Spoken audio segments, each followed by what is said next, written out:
everyone. Happy Saturday. Thank you for taking the time out here to honor Timothy Charles Lee. That's Frank Sterling's cousin. He was lynched 39 years ago. His murder was ruled a suicide. Frank will get into the details, but we're out here to raise awareness. Please sign the petition. Please follow the Facebook to stay up to date. At the least, the city can at least look at the records and see who was on duty that night. There's a call, there's a work log, a call log, some evidence from the night of who was on duty at the BART station and who was working that shift that night at the Concord Police Department. It's out there. Anyways, my name is Patricia. I'm a community advocate, activist, and happy to always be here and support Frank and the families that need true accountability so that we can start healing. Thank you. And I'm Patty. You're welcome to come back, of course, and say more. But thank you for doing the sound check and introducing us. And again, I wanted to remind folks that all this beautiful art Patty helped put together right here. All these pictures of Timmy, this banner, everything that's on the paper, she did, all the ones that you're holding. So thank you, Patty, for being a part of it and being a part of our community out in Antioch, where you do a lot of community work. And again, let me thank you all for coming out for my cousin Timmy. Although you didn't know Timmy, you know what I mean? You're out here today to represent for him. And as you may have heard already, so I hope I'm not repeating myself too much. Honey, can you grab my water off there, top of the car? Timmy was a great-looking, handsome, charismatic black man, a Native American, and he was a gay man. And he always looked real cool. In fact, he was a fashion designer, and that's what he was going to school for. And if you could see, you could get a little sense of it in this picture here, and that smile, and his collar flipped up, and the young woman here asked me about what we might be missing from Timmy, and I was saying we might be wearing his clothing line right now, right? You might be dressed up in Timmy or something, right? So I don't want to steal that from South Park or nothing, but Timothy Charles Lee Designs. It would be TCL. There we go. So you'd be sporting Timmy. So we lost out. The world lost out when these racist, hateful people, whoever they are, and I feel that's what happened. The bottom line is, I don't know.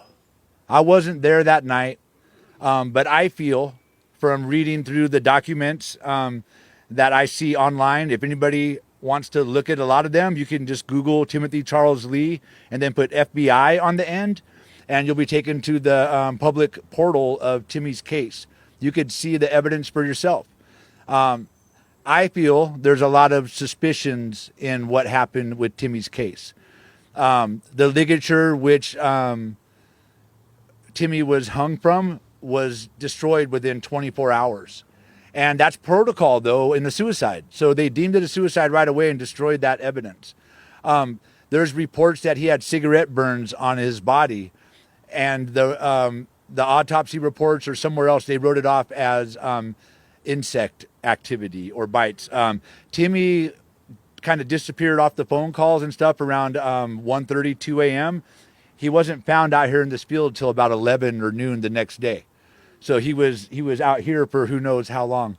Other evidence was Marilyn Hannum and Bill Callison, who lived right around here somewhere. I still don't got my positioning right, but I think it's right down here. Said they heard screams in the night, and so much that Marilyn ran outside to see what it was. And when she approached the BART parking lot, and she did this under hypnosis. She did one report and then she did another one under hypnosis. She said she went outside because she heard the screams, and she went towards the BART parking lot. When she got close enough, she saw about 7 or 8 men surrounding somebody else who looked to be bent over the hood of the car, writing something down. About 10 feet away, Marilyn said she saw a uniformed officer. She didn't know if it was a man or a woman or if it was a security guard or a Concord police. All she could note under hypnosis was that it was a brown uniform. She said immediately upon that happening, that person in the uniform became aware of her and gave chase to her. And she turned and ran back to her house and locked the door. She said again further on in her affidavit that 10 or 15 minutes later, they heard more screams, and they described as the last one ending in an abrupt shriek. And then they heard people running through their yard, through their bushes. Dogs were barking in the neighborhood. A car door slammed, and a car rapidly drove away. So that's other evidence that I feel is important. For those of you that don't know, let me get a little sip of water. All that attempted chanting joke to myself. That same night Timmy was killed, 2 men actually wearing KKK robes stabbed 2 black guys right down the street at a bar the same night. And there's an article in the 1977 Contra Costa Times where at that time staff writer, later to become editor of the paper, Kelly Gust, interviewed 4 people in the local KKK. They were from Alameda and Contra Costa County. 2 of them admitted in the article of being local police officers, and the reason they were here was to recruit more police officers into their clavern, is what they called it. So that's other evidence that I feel is important. So what I hope could be done is that Timmy's case would not be ruled a suicide. If that could happen, I feel like we can get it as a homicide, and there's no statute of limitations on that. And then it could be investigated like that, because they never looked at it as a homicide, as far as I could tell by the newspapers, all the reporting that I've seen. So I think I'll leave it at that. I might speak a little more between folks, but if you are here today, I thank you. If you are able to share Timmy's story with folks, please share it. If you haven't signed the sign-up sheet, it's on the hood of the Subaru right here, and you can get involved. What I'll try to do is email folks and get in contact. I would like to go to the Concord City Council. I would like to go to the DA's office. And if people, maybe some brain power, you might have some great ideas, I'd be willing to listen to them. So again, I'll thank you, and let's get some accountability for what happened to our cousin Timmy. We know this guy, my cousin, this great looking guy, this happy man by all accounts, in the articles that I read and the affidavits that are in that FBI file. He didn't take his own life here because he was a sad person, that he was gay and stuck at the BART station like they said in the articles. No. We know he was killed here. And Timmy was 23. If the people that did it were around his age, they just might be in their early 60s, living right off where they lived when they killed Timmy. I don't know, but maybe it is. Maybe they're right out here. They should be held accountable. And I feel like this is the time to do it, because they could still be alive and just waiting for us to find them. So thank you very much for coming again. I really appreciate you all that showed up. Please share widely as you can Timmy's story. And who feels like they're going to want to say something? Honey? And then I'll come back around. And I know the Quintos are going to say something too. And, you want to go next, Angela? Come on. This is my cousin, Angela. And I don't know how much you actually knew Timmy or not. And yeah, tell us, why you're here. And yeah, absolutely. So first off, thanks everyone for being here. My name is Angela, and Timmy is my cousin. When this happened, I was very young and didn't even really know and comprehend what was happening. But as I grew up and throughout my life, this has always been a topic of conversation. And seeing my family, obviously this was a huge impact for them. It was always a story that we talked about within our family. And so to see everybody here to just bring it back to life is just incredibly overwhelming. I know my mom, who's Timmy's mom's sister, my other Aunt Barbara, my Aunt Rita, my Uncle Frank, who's Frank's dad, who you might have saw last night. We just want to thank you, because this it hasn't been brought to life in a very long time, and to see that it's getting momentum thanks to my cousin Frankie it's incredible. It's so thank you, Frankie, for taking the time to do this and really lead the charge on this, because I texted you last night. I said, I know everybody who's passed on would be just so thankful and proud of you, and I'm just so thankful as well, because this has been in our family and it's impacted health things and just different personal things that happened to, like, my Aunt Vicky and that sort of thing. She was broken after this. And so, and talking to some of you, Lynn, and you gals over here, just thank you. Just hearing you and your support, it brings comfort to something that's always been very uncomfortable for us. So I just wanted to say I appreciate it. Thank you. Yeah.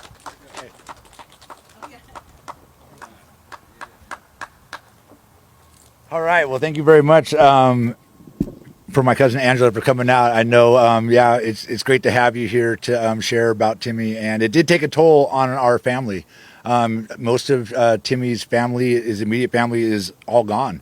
He has a couple nieces and nephews that I still haven't been able to track down, and even some of them aren't really that well in a young age already. And I think it's generational trauma that gets passed down, and I don't believe it goes away until accountability has happened and the reckoning for what happened has been had.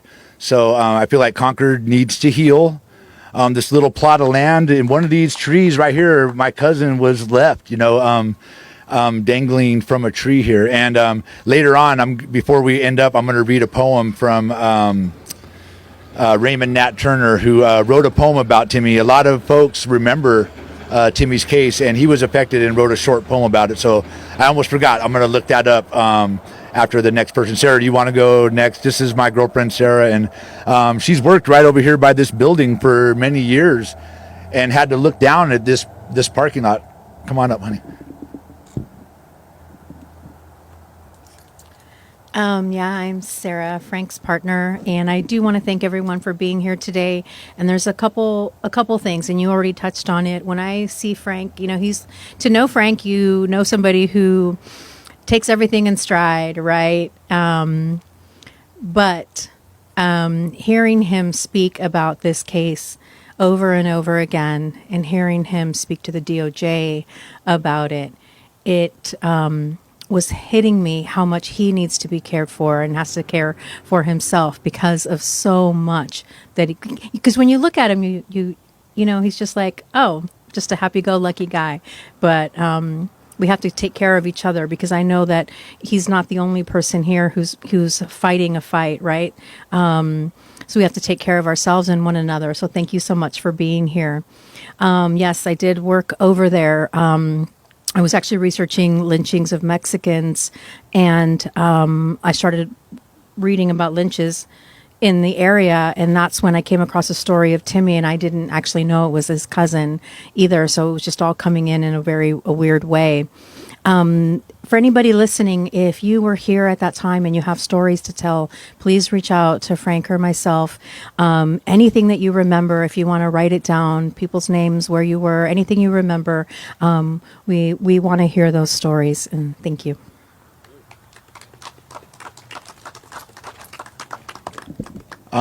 Could I ask the quit folks, are you still here? Did they leave? I know they wanted to leave.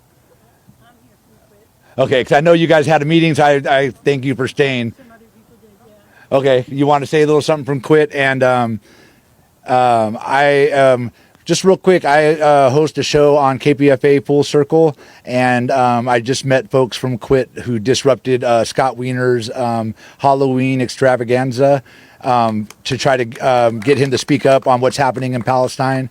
And I appreciate that, and I appreciate Quit for all the work that they've done and over the decades. And as you heard back at the other side, they did some work in Timmy's case back then. And how do I introduce you?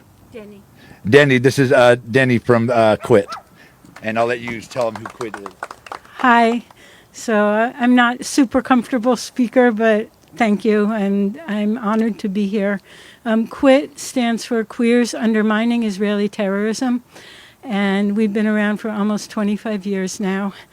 And actually, many of us who are in Quit and several other people who are here were part of a group of lesbians that were active back when this happened and came out here and had a demonstration to protest what had happened to Timothy Lee. We remember it. We were affected by it. We were horrified by it, as we have been by the racism that exists in this country and always has existed and still exists. And so it just is important to us to continue supporting that fight and being part of that fight. And we know that all these struggles are connected, as they came connected for Timothy in his life, being queer, being black, being Native, and, being a joyous person. No, that's not allowed. So thank you so much for organizing this, Frank, and to everyone else for all your work on this. It means a lot, and we want to continue to support any way we can. So thank you.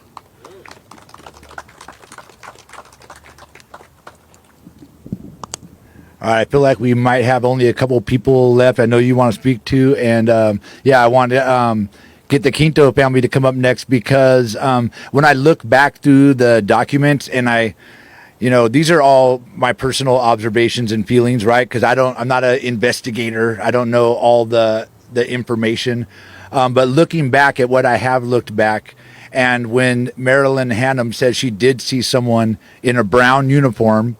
Who knows who it could have been, but you could think of who does wear brown, and that was the Contra Costa County sheriffs, and the who had to sign off on Timmy's death being a suicide, and that was the Contra Costa County sheriff / coroner. And so, if it was, this is just a hypothetical. Let's say it was a sheriff that was nearby, and they communicate and they stamp it a suicide. There's going to be no investigation. And that is the biggest conflict of interest, to have the police investigating themselves, especially when it could be a crime.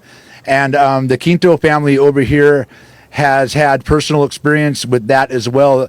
They mentioned that their son Angelo was killed by the Antioch police, I believe it was 2020.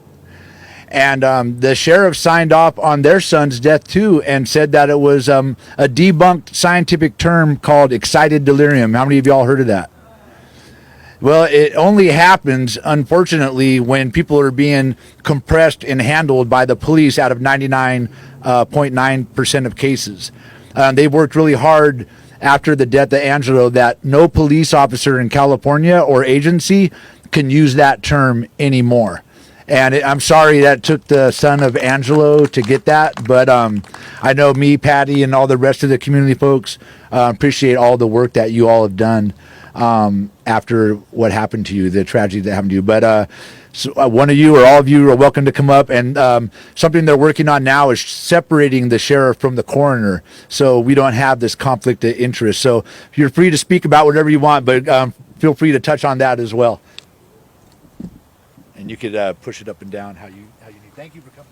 Thank you, Frank. Thank you, Frank. Thank you all. I'm Robert. This is Cassandra and Bella, and we are Angelo Quinto's family. And thanks, Frank, for the introduction. It's a horrible perspective to gain, because we've seen the cover-up firsthand. And we're seeing the cover-up when you have witnesses, and witnesses are not called. And like Frank was saying, who determines how or why somebody died in this county? It is law enforcement. It is the sheriff coroner. It is a role that is very rare in the U.S. to be combined anymore. And, but California is one of 3 states that still allow the combination of the sheriff and coroner to be one and the same. The reason why it doesn't make sense is because exactly this. We need transparency. We need accountability. We need law enforcement not to investigate itself.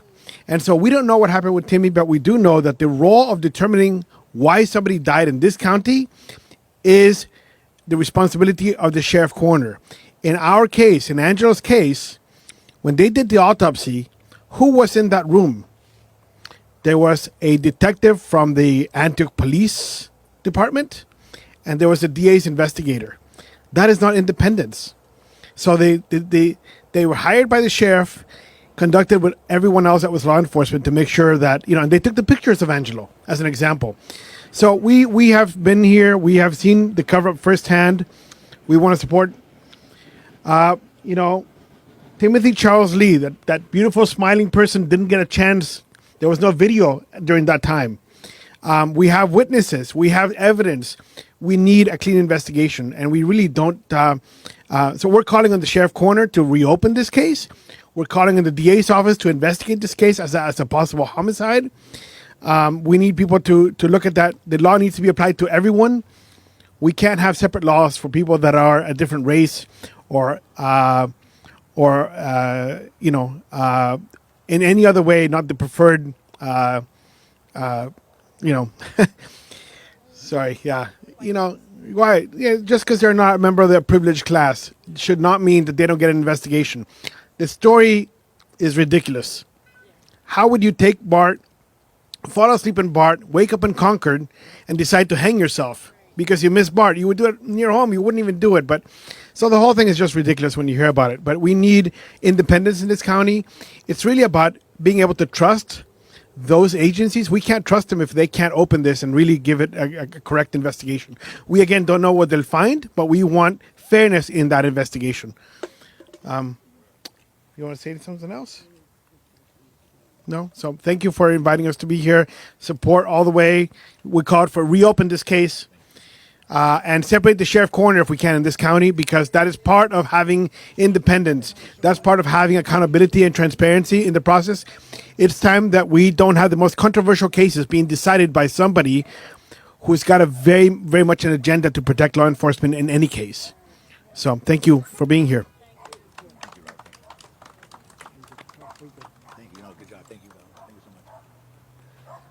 All right. Any other hands? I know I'm going to have you close us out because I feel like that would be a good one. I think you wanted to speak too, right? Because you want to close us out, or you want to? Okay, yeah. Come on up. One hand up. All right, and I'll just do a small introduction. I'll let her do a bigger, better one. But Maria Judice here has been one of two other folks that have been meeting regularly with me about Timmy. We kind of started off trying to figure out what could we do to get the case reopened, and we met every month. We were meeting every 2 weeks. We tried to turn it up a little at the end and meet every week. And so it was me, Jennifer, Maria, and Sarah.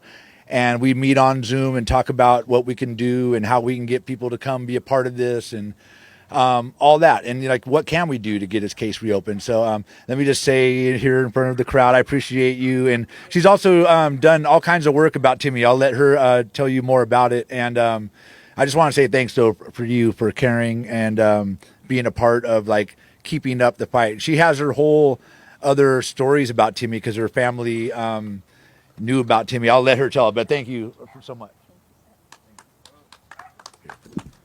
Thank you. Thank you, everybody, for being here tonight. This circle is getting bigger and bigger every year that we come out here. I just want to say one thing, because I think we get a lot of questions about, why is this important today? This was 39 years ago, and how does it reflect our lives? If you are a Bay Area person and you take the BART, the Muni, the Oakland Transit, the Contra Costa Transit, this is important and connected to your lives. Timmy was coming from school in San Francisco, downtown San Francisco, was going home to Berkeley, missed his stop in Berkeley, and ended up in Concord. So from San Francisco to Concord, this becomes a Bay Area issue, an issue on not being able to take public transit without expecting some type of violence, without having fear embroiled in your body and in your soul. When Timothy died, I was 6 years old, and I didn't know anything about it. But you know what I did know? I knew that my family did not like taking public transportation. We are a Black family in San Francisco and in Oakland. My family lived on the same block as Timothy. We knew his family very well. And what we used to do was take Bart all the time to go see my Nana, who was in West Oakland, and see my uncle, which was her brother, in Berkeley, which was on the same block as Timothy. What we stopped doing, was catching Bart. But you know what else the other thing we stopped doing? We stopped being connected to each other. Public transportation is a way for folks who don't have hella money to literally be connected within this Bay Area. And when you can't use it because you're too afraid, you then become disconnected from your community. And truly, that is the goal. One thing they say about lynching is that it is a psychological message, not to the person that you killed, but to the people that get to witness it. To anybody that got to see him hanging from the tree, what did that do to them? It put fear in their bodies. It put fear in their hearts. And it started to put fear in their stories. And so as we talk about gentrification and as we talk about the constant decade after decade of movement out of Black and brown people within San Francisco and Oakland, and now even the suburbs, right? Like where Concord and Lafayette is not a welcoming place to Black and brown people and people who are queer and people who are marginalized and people who are unhoused. We have to think about this community and how we keep the community together. So I want to say to everybody a couple of things. One, we have a petition. If you give a shit, I'm sorry, I'm cursing now, and you probably can't publish this, but if you care about Timothy, if you care about being able to ride public transportation, we need your signature. You can go on change.org. You can scan this barcode, QR code, and sign your signature. You can sign it and then send it to a friend to also sign it. Because what we need to show is that community still lives. They did not kill us. We are not fearful, but we are strong in spirit, and we are remembering a loved one. We were remembering all these people that are connected to our family, our neighbors that are across the water. We are remembering that we are not disconnected as brown, Black, Latino, Native, Asian people, that we are one unified force and that they cannot disconnect us just because you kill one of us, right? Timothy is not dead in our hearts. His justice just has not happened yet. But we will find justice for Timothy. The other thing I need you to do is, if you live in the Bay Area and you have somebody that you're voting for, a politician, a supervisor, a neighborhood council, a mayor, and they are not worried, if they do not know Timothy's name, you need to tell them. Because this is not a Concord issue only. This is a Bay Area issue. A Bay Area that is all connected, right?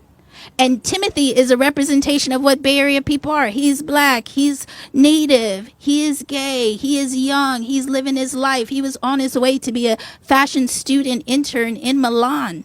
This is what we want every young person in the Bay Area to be. Why would we stop that?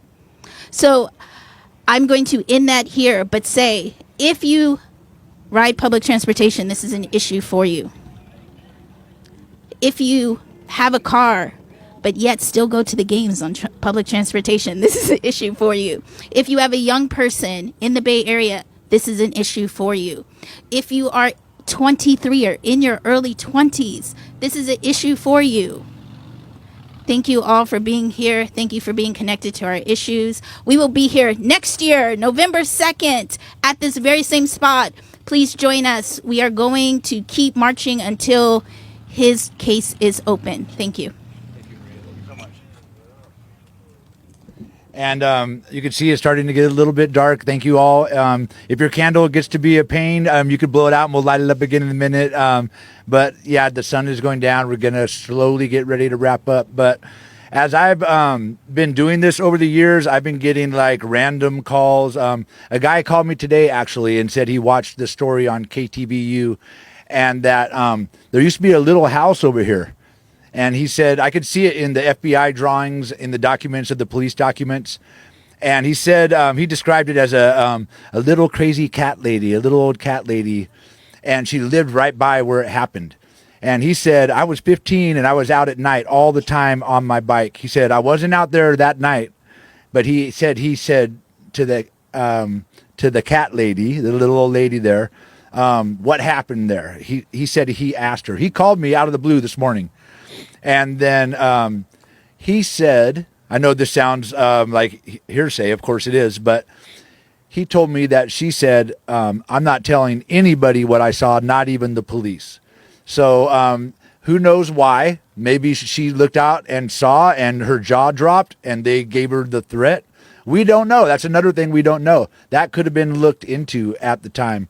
But those are the random things that happened to me. Also is Julie over here, who came today, is another one of those random calls that I got. And to tell you the truth, I don't really know all of Julie's story. We've only spoken a couple times in a text and maybe a small conversation. But she knew maybe Timmy or knew about Timmy. I'll let her come up and share.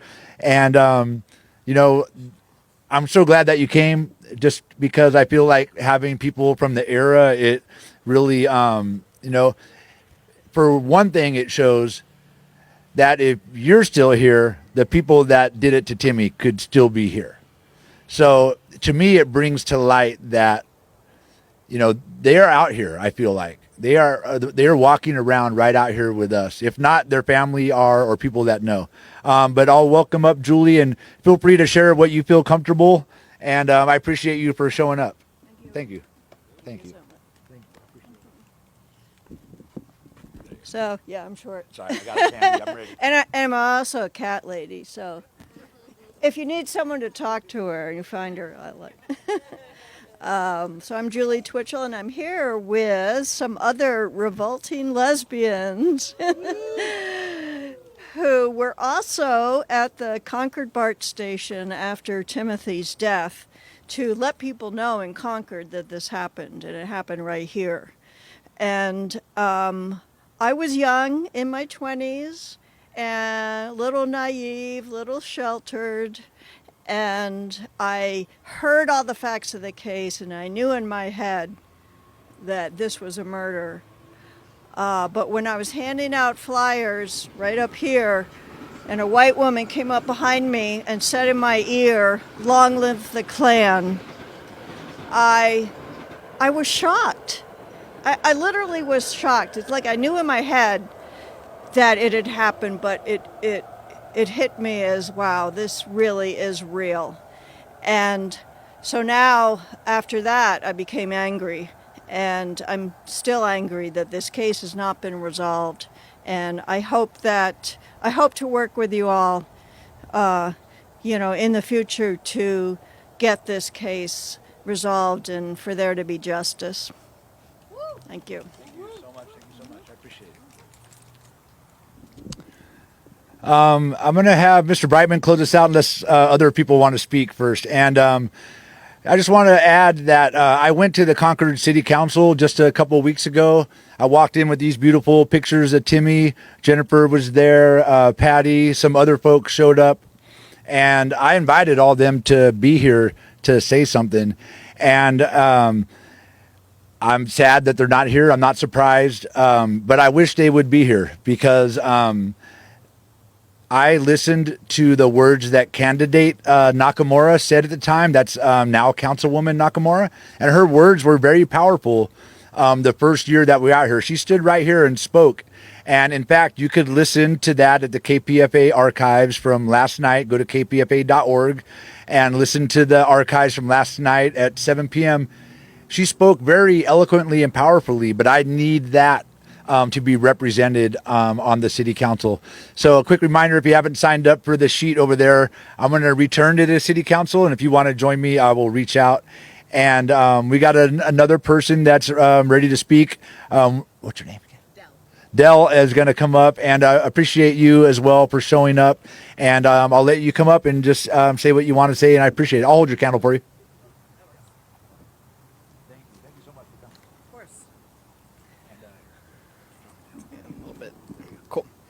My name is Dell. I thought it would be important to speak as someone on the younger side showing up for this. I think it's really important that people know and understand that racism did not end ever, hasn't. That's part of why we're still here. People really like to think that just because we're in this kind of bubble where it is more normalized to be queer or a person of color or anything of those minorities doesn't mean that we're automatically safe. There are still racists here, and they should be afraid, not us.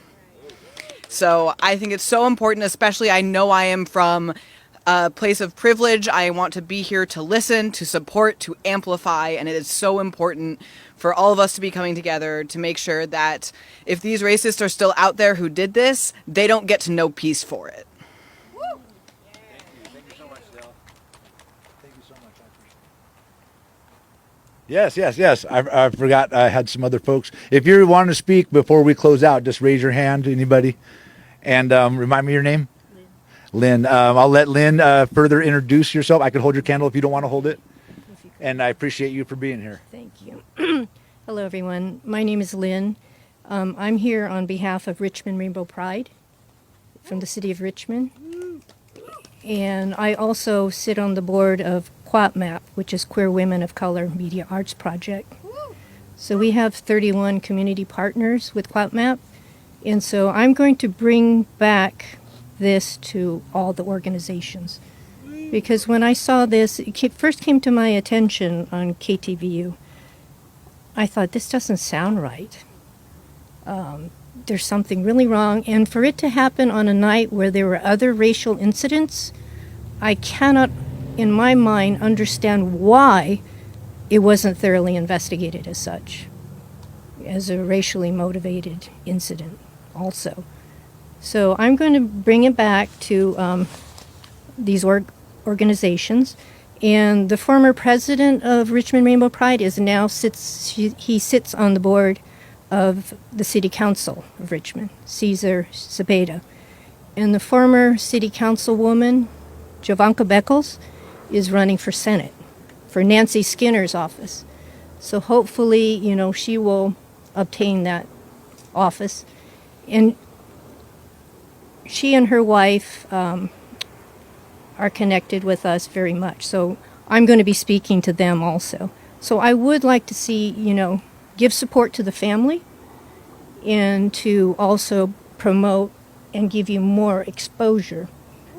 And especially with the petition, also because there was a case of Jackson Sales, who I helped with their change.org petition.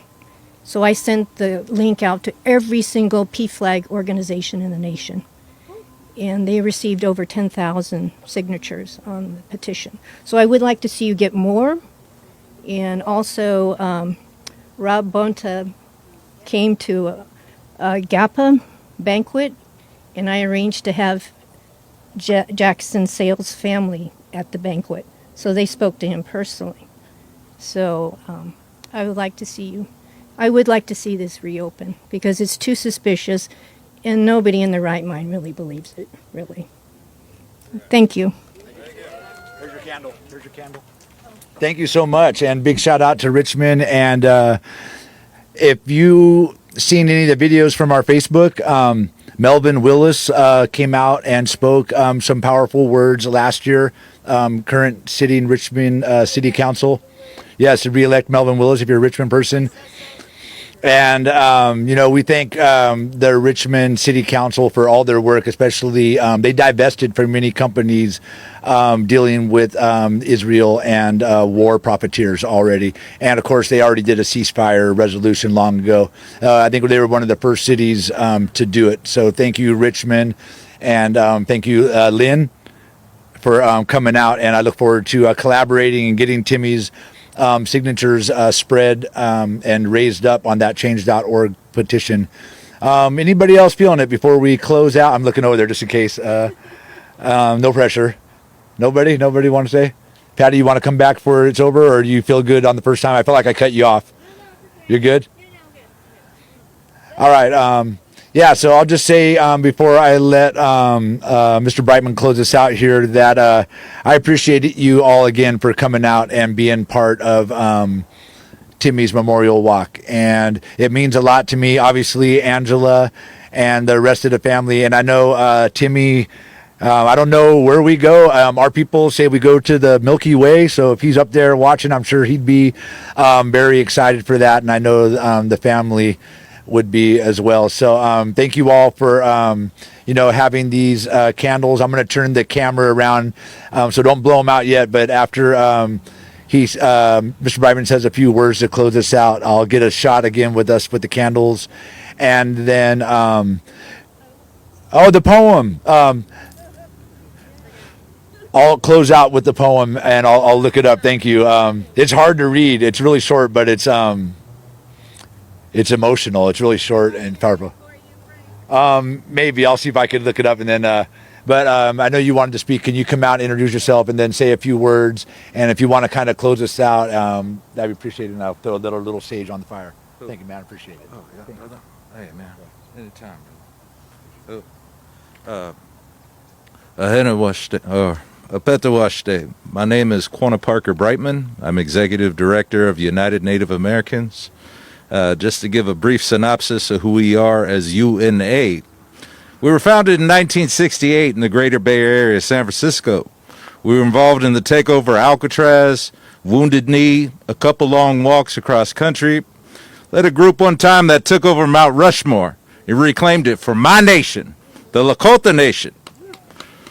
We started the first Native American Studies program in the United States at UC Berkeley during the Third World Strike. That program has now spread all over the United States. At that point in time, in 1969, there were only 10 Indians out of our whole race who had a PhD. Now we have thousands of Indians all around the United States who have become doctors, lawyers, engineers. Tremendous accomplishment for indigenous people. I came here today after finding out what's been going on in this particular town and this community, where we all live and we reside, about this white supremacy we've been still dealing with. Tribal people have been dealing with this particular part of our, society here in America for a long time. Christian nationalism has been going on since 1492. Now, the KKK, the Nazis, these are domestic terrorists. They are domestic terrorists. Now, if you look on Homeland Security's website and it talks about white domestic terrorism has been on the rise in the last 10 years. We've had more and more incidents of these white supremacists and these terrorists running around our community, shooting up schools, shooting at black and brown and different people, and people that they deem is unworthy of their respect. All of us, as people, as the human race, deserve to be respected and loved and nurtured. And that's how we have to combat this, is through love and peace and unity. That's how we're going to be able to reopen this case. For my cousin, for my friend, for Timothy Charles Lee, and a number of other natives who've been murdered by white supremacists. It is disgusting that us as indigenous people are still having to fight just to be recognized as human beings. My brother, my late brother, his name is Lakota Gall Brightman.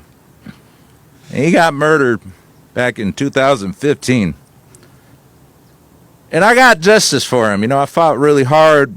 My whole family, our organization, friends, everybody. And we got this guy convicted, and he got sent away for 26 years and a life. 26 years of life. And next you know, California here, the legislature changed the law. Now they're trying to release this man. So I understand what it means when you lose somebody to the system. To lose somebody that means the world to you. That is your heart. That is your blood. That is everything that you are. And you just want to heal from that. That's why when I found out about this story, I had to come out. I've known Frank a long time. He's a good friend of mine. Oh. Don't burn my little... Oh, sorry, brother. get a little emotional here. I'm sorry about that, but I came here because we're community, and I want us as a community in 2024 to please come together. Stop the racism in our community. We're all equal. We're all human beings, and we all need help. And we need to pray for each other and love each other and embrace each other. And I pray for that day to come for my friend here to get justice and his family to feel that justice and to heal those wounds that I know they're suffering from. Thank you very much. Aho matakiase. Thank you very much. I appreciate it. Thank you for coming out, man. Hey, man. Anytime. Thank you. All right, and before we close out, last time we would shout out names of folks. Does somebody have a name they want me to amplify up here? I know Angelo Quinto for sure. We could say his name. You guys ready to say his name? Angelo Quinto. Angelo Quinto. We definitely want Timothy Charles Lee. Timothy Charles Lee. Some folks, you got somebody else? Milad Baldwin, thank you. Milad Baldwin's from Antioch. Let's give him a shout out. Milad Baldwin. We could do Miles Hall. Miles Hall, Walnut Creek. How many know Miles Hall? Story from Walnut Creek. He was killed by the police in Walnut Creek, also having a mental health challenge. I know there's a lot more names out there. I know we may be struggling to think of them. Sonia Macy. Oh, Wendell Celestine from Antioch. Thank you. Ready? Wendell Celestine. Sandra Bland.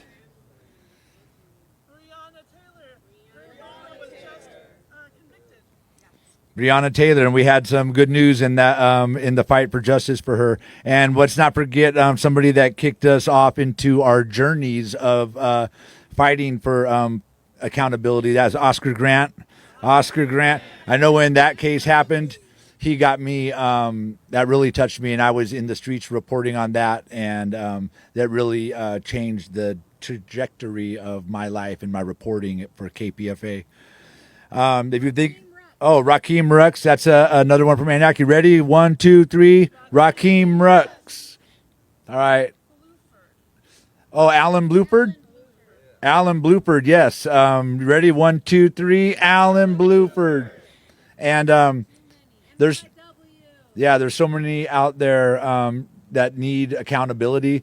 And I'm going to stick with the one that Kat Brooks did the other day. She said, we're after accountability now because justice would mean that our loved one would be with us.